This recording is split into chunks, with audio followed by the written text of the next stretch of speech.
नमस्कार दोस्तों, मेरा नाम है राहुल यादव और आप सभी का स्वागत है आज की एक स्पेशल वीडियो में। दोस्तों, आज की वीडियो में एक बहुत ही शानदार सा टॉपिक मैं आप लोगों के लिए निकाल कर लाया हूं, क्योंकि आप लोगों के जो कमेंट्स मेरे पास आ रहे थे उन्हीं में से ये टॉपिक मैंने आप लोगों के लिए निकाला है। बहुत से लोगों का कन्फ्यूज़न था कि सर हमें बच्चे की हायर एजुकेशन के लिए पैसा जमा करना है SIP के थ्रू, तो हम किस तरह से अपनी प्लानिंग बना सकते हैं। तो दोस्तों, आज की वीडियो का टॉपिक आपके सामने है कि 7 साल में बच्चे की पढ़ाई के लिए अगर 15 लाख रुपए का मेरा टारगेट है तो उसको मैं किस तरह से अचीव कर सकता हूँ, किस तरह से मैं उस टारगेट तक पहुँच सकता हूँ, और क्या ये जो मैं टारगेट लेकर चल रहा हूँ ये मेरे लिए सही है या फिर नहीं है, किस तरह की गलतियों से मुझे बचना है और किस तरह से मैं प्रॉपर प्लानिंग अपने बच्चे की हायर एजुकेशन के लिए बना सकता हूँ। आज की वीडियो में बिल्कुल डिटेल में हम लोग समझने वाले हैं। तो वीडियो आप लोगों के लिए काफ़ी ज़्यादा ये इन्फॉर्मेटिव होने वाली है, बहुत ही ध्यान से देखिएगा और समझिएगा। और अगर आप लोग भी किसी टॉपिक पर इस तरह से हिंदी में एक डिटेल्ड वीडियो चाहते हैं, जिसको आप एकदम सरल भाषा में समझना चाहते हो किसी टॉपिक को, तो आप लोग भी कमेंट कर सकते हैं। चलिए स्टार्ट करते हैं। देखिए, यहाँ पर सबसे पहले बात करेंगे गोल की। देखिए, सबसे पहले ना गोल डिसाइड होना चाहिए। ये नहीं कि बस रैंडमली ऐसी SIP स्टार्ट कर दी कि चलो देखेंगे, हो सकता है कि ये पैसा बच्चों के काम आ जाए। सबसे पहले आप प्लानिंग कीजिए, अपना गोल डिसाइड कीजिए और उसी हिसाब से फिर हम लोग आगे बढ़ेंगे। ठीक है, देखिए सबसे पहले आप आइए बच्चे की एज पर कि उसकी एज कितनी है। यहाँ एग्जाम्पल के लिए मैंने रखा है कि अगर 11 साल की एज है, ठीक है। उसके बाद गोल एज कि मुझे जो पैसा है, मेरे बच्चे की कितनी एज होगी जब मुझे उस पैसे की ज़रूरत पड़ेगी। जैसे कि मैंने यहाँ पर रखा है गोल एज 18 ईयर्स की, जब बच्चा 18 साल का होगा तब मुझे इस पैसे की ज़रूरत पड़ेगी, इसके लिए मैं प्लानिंग बना रहा हूँ। ठीक है। तीसरा है टाइम होराइजन, कितने टाइम तक मैं अपनी ये जो SIP है इसको चलाऊँगा। यहाँ 7 साल मैंने रखा है। और टारगेट अमाउंट, कितना पैसा मुझे चाहिए, तभी तो मैं अपने एक SIP का अमाउंट निकालूंगा कि मुझे कितना पैसा अभी इन्वेस्ट करना चाहिए। तो ये सब चीज़ें हमारी क्लियर होनी चाहिए भाई। हमारे जो बच्चे की एज है वो क्लियर होनी चाहिए कि हाँ, इस एज में मैं उनके फ्यूचर की एजुकेशन के लिए मैं प्लानिंग कर रहा हूँ।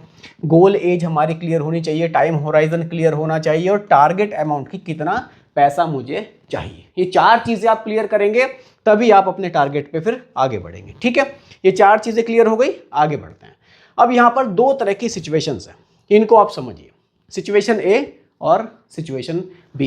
देखिए टॉपिक बहुत शानदार, अगर आप ध्यान से समझेंगे ना ये बहुत काम आएगा आपके। चलिए, अगर मैं बात करूं यहाँ पर सिचुएशन A पर। अब सिचुएशन A यहाँ पर क्या कहती है कि 7 साल बाद 15 लाख रुपए चाहिए, जो मेरा टारगेट है वो 15 लाख रुपए का है, इसी के लिए मुझे SIP करनी है। लेकिन वही सिचुएशन B हमें क्या कहती है कि आज की कॉस्ट हम देख रहे हैं कि भाई 15 लाख रुपए किसी कोर्स में बच्चे के खर्च हो रहे हैं आज, तो हम क्या टारगेट 15 लाख रुपए का ही बनाकर चलें। लेकिन फ्यूचर में ये कॉस्ट 25 से लेकर 30 लाख रुपए तक भी जा सकती है। अब देखिए, दोनों सिचुएशन अलग हो जाएंगी। पहली सिचुएशन में मेरा टारगेट ही 15 लाख रुपए का है, लेकिन सिचुएशन B में जो मेरा टारगेट है उसका जो अमाउंट है वो बढ़ रहा है। यही चीज़ें मैं आपको समझाने की कोशिश कर रहा हूँ। आज की डेट में आप देख रहे हैं कि भाई कोई कोर्स है जिसकी फीस 15 लाख रुपए है। अब मेरी प्लानिंग है कि मेरा बच्चा भी इस कोर्स को करेगा, लेकिन उसमें अभी 10 साल का समय है, 8 साल का समय है, तो क्या उस समय भी वो फीस 15 लाख रुपए ही रहेगी? ऐसा पॉसिबल नहीं है। वो फीस धीरे धीरे बढ़ेगी, जैसे जैसे महंगाई बढ़ रही है तो वो फीस भी बढ़ेगी। तो मुझे जो प्लानिंग करनी है वो सिचुएशन B के हिसाब से करनी चाहिए, ताकि जो मेरा टारगेट है, जो मैं पैसे इकट्ठे कर रहा हूँ ना, उस समय पर मुझे कम ना पड़े। इन चीज़ों को ध्यान में रखते हुए ही हमें प्लानिंग करनी है। ठीक है, अगले स्टेप पर चलते हैं। देखिए, अगला स्टेप क्या कहता है, 7 साल बाद 15 लाख रुपए चाहिए। ठीक है, यानी कि 84 मंथ तक मैं अपनी SIP को कंटिन्यू कर सकता हूं। क्लियर है? अब देखिए, यहां पर SIP में क्या होता है, कभी भी जो रिटर्न्स होते हैं ना वो फिक्स नहीं होते, गारंटीड नहीं होते। रिटर्न्स मार्केट के हिसाब से अप एंड डाउन होते रहते हैं। कभी हमें 15% भी दिखते हैं, कभी 12 भी दिखते हैं, तो कभी 8 भी दिखते हैं। यहां मैं 3 चीजें आपको दिखा रहा हूं। अगर रिटर्न्स मिलते हैं 8%, तो आपकी जो SIP आएगी वो आएगी 13,400 रुपए की। अगर आपको रिटर्न्स मिलते हैं 10%, तो आपकी SIP आएगी 12,400 रुपए की। और अगर रिटर्न्स बनते हैं 12%, तो आप 11,500 रुपए की SIP कर सकते हैं। और जो आपका टारगेट है 15 लाख रुपए का, इसको आप अचीव कर सकते हैं। आप यहाँ पर लगभग, अगर एक एवरेज की हम लोग बात करें, तो 12 से लेकर 14,000 रुपये महीना की एक नॉर्मल SIP स्टार्ट कर सकते हैं, अगर आपका जो टारगेट है वो 15 लाख रुपए का है तो। ठीक है, अब थोड़ा सा और आगे बढ़ते हैं, ध्यान से समझिएगा। यहाँ पर आप क्या कर सकते हैं, स्टेप अप SIP का यूज़ कर सकते हैं।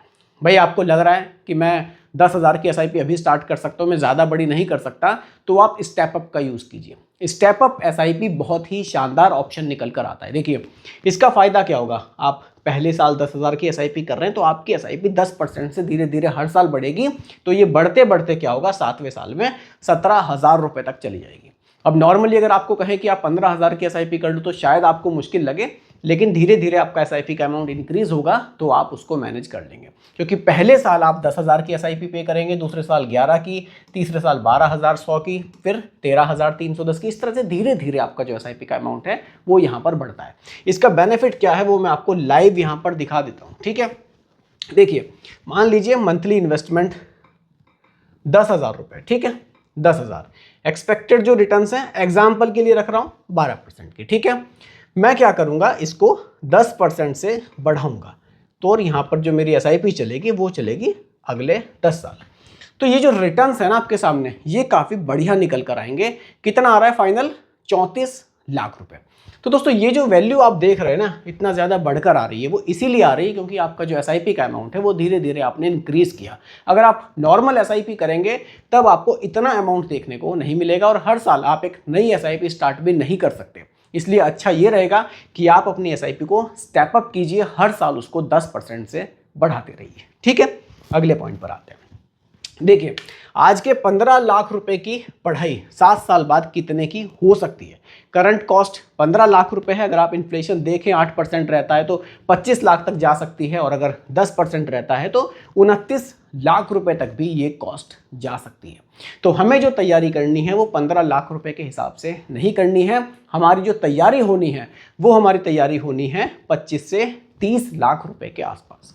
और इसका सबसे बढ़िया तरीका है कि हम अपनी SIP को स्टेप अप करें।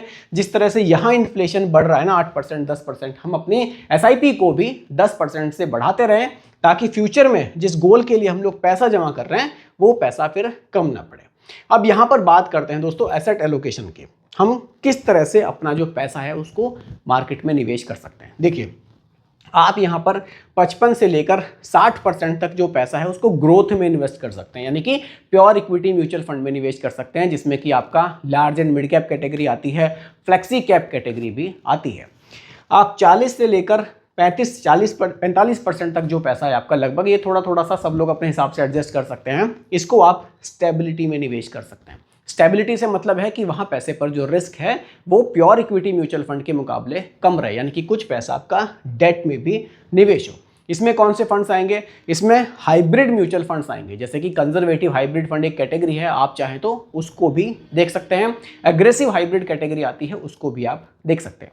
तो इस तरह से पैसा आपको बैलेंस करना है, पूरा पैसा इक्विटी में न डाल के उसको थोड़ा सा डाइवर्सिफाइड रखना है, कुछ पैसा स्टेबिलिटी में और कुछ पैसा ग्रोथ में आपको निवेश करना है। ठीक है, चलिए आगे बढ़ते हैं। चलिए देखिए 3 स्टेज एजुकेशन प्लान, इसको आप समझिए। पहली स्टेज है 5 से 7 साल। अगर मान लीजिए आप पहले से कोई SIP कर रहे हैं, आपकी जो SIP है यानी कि आपका जो गोल है वो बहुत नज़दीक आ रहा है, यानी कि उसमें 5 साल के आसपास का समय है, तो आप SIP को कंटिन्यू कीजिए, उसके जो ग्रोथ है उस पर फोकस कीजिए और उसको ईयरली आप रिव्यू कीजिए। ठीक है। दूसरी कंडीशन कहती है कि अगर 3 साल के आसपास का समय बचा है, आपका गोल नज़दीक आ रहा है, तो आप क्या कर सकते हैं, इक्विटी को थोड़ा थोड़ा सा आप रिड्यूस करना शुरू कीजिए, यानी कि इक्विटी से पैसा निकालकर आप थोड़ा थोड़ा सा डेट फंड्स की तरफ शिफ्ट करना स्टार्ट कर दीजिए, ताकि जो आपका पैसा है वो इक्विटी से थोड़ा थोड़ा कम होता रहे और डेट की तरफ थोड़ा थोड़ा सा वो बढ़ता रहे, ताकि जब आपका गोल नज़दीक आए तो आपको कोई अगर मार्केट में गिरावट भी आती है तो आपको एकदम झटका ना लगे, आपका पैसा स्टेबल रहे। ठीक है।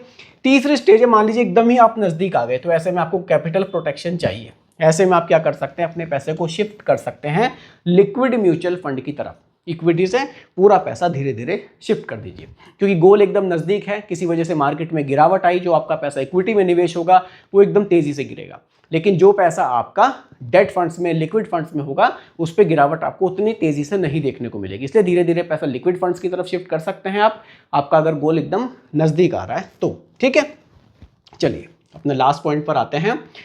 यहाँ एक पॉइंट मैंने रखा है, देखिए हम लोग ना कई बार कुछ चीज़ें कैलकुलेट करते हैं और कुछ चीज़ों को हम लोग भूल जाते हैं, तो इन चीज़ों को ध्यान में रखना है। सिर्फ हम लोग क्या ध्यान में रखते हैं कि मेरा उस समय पर उतना खर्च आएगा, लेकिन क्या खर्चे हैं जो हम भूल जाते हैं। हम लोग ट्यूशन फीस को भूल जाते हैं, हॉस्टल का खर्चा भूल जाते हैं, बुक्स का खर्चा भूल जाते हैं, ट्रैवल एक्सपेंसेस को भूल जाते हैं, कोचिंग की भी ज़रूरत पड़ सकती है, कुछ इमरजेंसी फंड भी हमारे पास होना चाहिए, करेंसी रिस्क भी है और कुछ मिसलेनियस भी है। यानी कि सब चीज़ों को अगर आप कंसीडर करके चलें, जो आप टारगेट बना रहे हैं उसको कम से कम 10 से 15% आप और बढ़ा लीजिए, तब आप एकदम ईजिली वहाँ तक पहुँचेंगे और अपने टारगेट को अचीव करेंगे। देखिए, बच्चे की हायर एजुकेशन के लिए भी ना प्लानिंग आजकल बहुत ज़रूरी हो गई है। भाई, या तो हमारे पास इतना पैसा हो कि हमें कोई फ़र्क नहीं पड़ता, लेकिन अगर हम एक नॉर्मल मिडिल क्लास फैमिली से हैं और बच्चे की हायर एजुकेशन के बारे में अभी से प्लानिंग करके चलेंगे तो वाकई ये चीज़ें हमारे लिए काफ़ी हेल्पफुल हो सकती हैं। तो दोस्तों, यही आज की वीडियो का टॉपिक मैंने आप लोगों के लिए रखा था। उम्मीद करता हूँ कि टॉपिक आपको पसंद आया होगा। बाकी रिकमेंडेशन ये नहीं है, सिर्फ एजुकेशनल पर्पस वीडियो आप लोगों के लिए बनाई गई है। पसंद आई हो लाइक शेयर कीजिएगा, चैनल पर नए हैं सब्सक्राइब कीजिएगा। मिलते हैं जल्दी एक और नई वीडियो के साथ। धन्यवाद।